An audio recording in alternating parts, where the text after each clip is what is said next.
Hello and welcome to Precontation Points video Snark. I'm making my way through Stalking Jack the Ripper by Kerri Maniscalco. If you haven't seen the other videos about the book, please make sure that you do or else you might be confused. Links will be posted below. Chapter 15, Greatest Show on Earth, Wadsworth Residence, Belgrave Square, 25th of September, 1888. It's been 2 weeks since Uncle was arrested and Audrey is firmly wearing mourning colors until this is over. Also, Aunt Amelia has insisted on throwing an unholy amount of tea parties. Audrey says that they aren't that bad, but that they leave less time for sleuthing. Amelia and Lisa come into the room. Lisa can't help but comment on how Audrey is now wearing makeup, and surely Thomas loves it. We haven't actually seen Thomas's reaction, and Audrey only just tells us what it is. He won't stop being arrogant over the entire thing and then insisting that she's clearly making herself up for his sole benefit, but he also doesn't seem able to figure Audrey out anymore. What does it matter? That boy won't amount to anything in society. Thomas's family name might be good, but he's destroyed any decent prospects. Audrey Rose has other, more accomplished suitors coming her way. Come, Lisa. Oof. Ouch. I don't even like Thomas, but at the end of the day, I must weigh my hate, and I've decided that my hate for Amelia outweighs that of Thomas. Ergo, when Amelia says something nasty like this, I'm likely to take Thomas's side.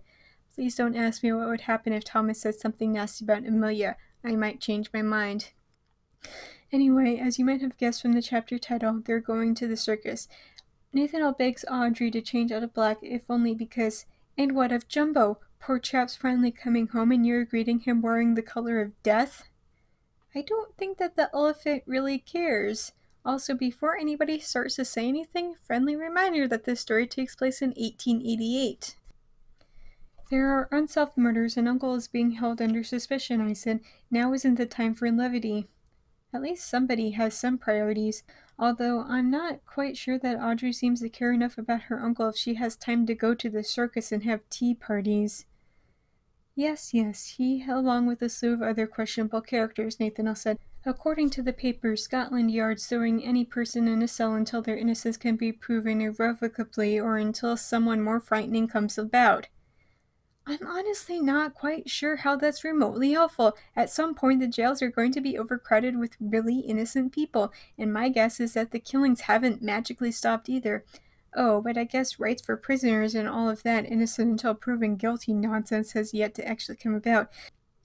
Any lawyer would get half of those people off simply because you can't arrest 5 people on suspicion of the same murder. I'd hardly consider proving his innocence a waste of time.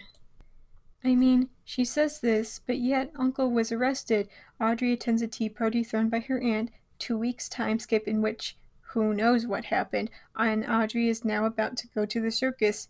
This is just writing. Up until this point, the actual plot had been chugging along for a while, but now it seems to have screeched to a halt. For reasons.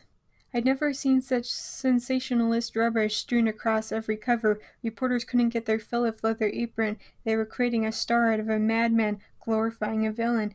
The lengths people went through to sell a paper was nearly as disgusting as the crimes themselves. Hashtag fake news.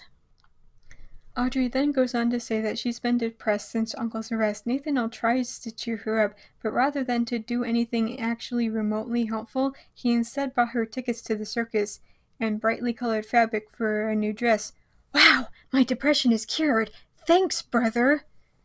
They go to the circus grounds. Nathaniel points out Victoria and some of the other nameless girls from the previous chapter, but Audrey is content to remain with her brother. She looks around and gapes at everything. Nathaniel makes it seem like literally the only thing Audrey has time for is cadavers. Except, we're 93 pages into this book and we've barely seen Audrey interact with the bodies.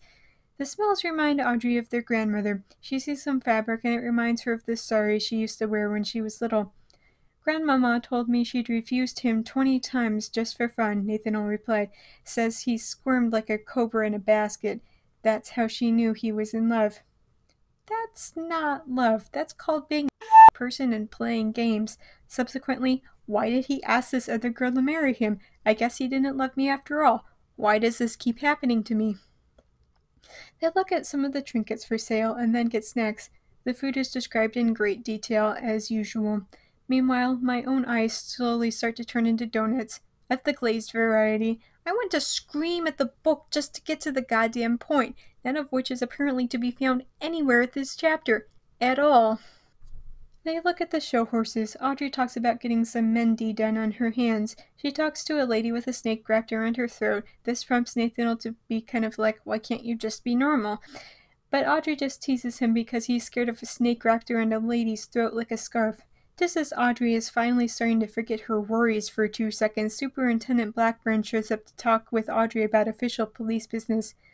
Why in the name of sanity did this chapter take 5 pages to get to a singular point?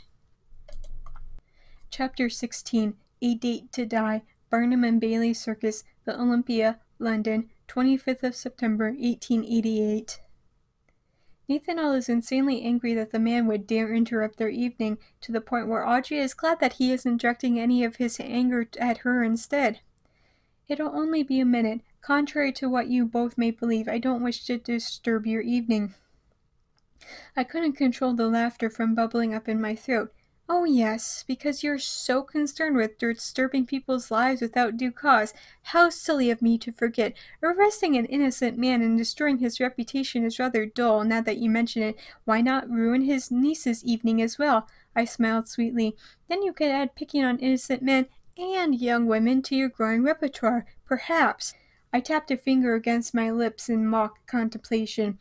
You should kick a child while you're at it. Shall I help pick one out? He completely and utterly deserves that. You simply cannot go around and just arrest people all willy-nilly simply because you're pressured to close a case. I don't care how many people are upset. This is just shoddy police work, and shoddy police work leads to innocent people getting hurt as well as the killer going free. Blackburn at least has the decency to look hurt over Audrey's words, but since he's the one who ordered Uncle's arrest, and since he's the one holding Uncle in an asylum and refusing to allow visitors in, she doesn't feel an ounce of guilt over what she said. Good. Don't back down, Audrey. They go to a more secluded section of the area. Audrey continues to goad him, but he takes it. He even defends Audrey's words to Nathaniel and says he probably deserves it. But his message is that there haven't been any more killings since Uncle was arrested, which doesn't exactly prove or disprove much if you ask me. I mean, it's starting to sound worse and worse for Uncle, but I'm still fairly certain that he didn't do this.